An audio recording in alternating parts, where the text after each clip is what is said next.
ఇంకా ఏంటన్నా పెండింగ్ బిల్లుల గురించి అడుగుతావు, ఆ మాత్రం అర్థం చేసుకోకపోతే ఎలా అన్నా అని బిల్లుల బకాయిల గురించి ప్రస్తావించిన పార్టీ నేతలతో వైకాపా అధినేత మాజీ ముఖ్యమంత్రి వైఎస్ జగన్మోహన్ రెడ్డి వ్యాఖ్యానించారు. తన సొంత నియోజకవర్గం వైఎస్ఆర్ జిల్లా పులివెందుల పర్యటనలో భాగంగా గురువారం ఆయన క్యాంప్ కార్యాలయంలో ప్రజా దర్బార్ నిర్వహించారు. ఉదయం 8:30 గంటలకు కార్యక్రమం ప్రారంభించక అప్పటికే జగన్ గెలిచేందుకు పార్టీ కార్యకర్తలు ప్రజలు తరలివచ్చారు. పలువురు నేతలు గుత్తేదారులు వైకాపా హయాంలో చేపట్టిన పన్నుల తాలూకు బిల్లుల గురించి అడిగారు. దీంతో జగన్ అసహనం వ్యక్తం చేస్తూ ఇప్పుడు కూడా బిల్లులు అడుగుతారు ఎందుకు ఏంటని చికాకుపడ్డారు. 11 గంటల సమయంలో కొందరు జగన్ గెలవడానికి లోనికి దూసిపోయే ప్రయత్నం చేశారు.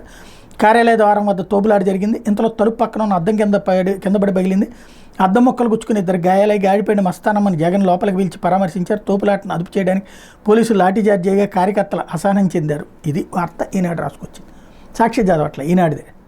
ఇక్కడ అసలు విషయం మనం మాట్లాడాల్సింది ఏంటంటే, జగన్ కార్యకర్తలకు దోచిపెట్టాడు, నాయకులందరూ దోచేసుకున్నారని కదా ఇప్పటిదాకా చెప్పింది. వాళ్ళ కాంట్రాక్టర్లకు డబ్బులు ఇవ్వలేదనినే కదా ఇప్పుడు ఈ విషయం బయటపెడుతుంది. మరి అప్పుడు దోచిపెట్టినట్టు అవుతుంది, అక్రమంగా సంపాదించి పెట్టినట్టు అవుతుంది.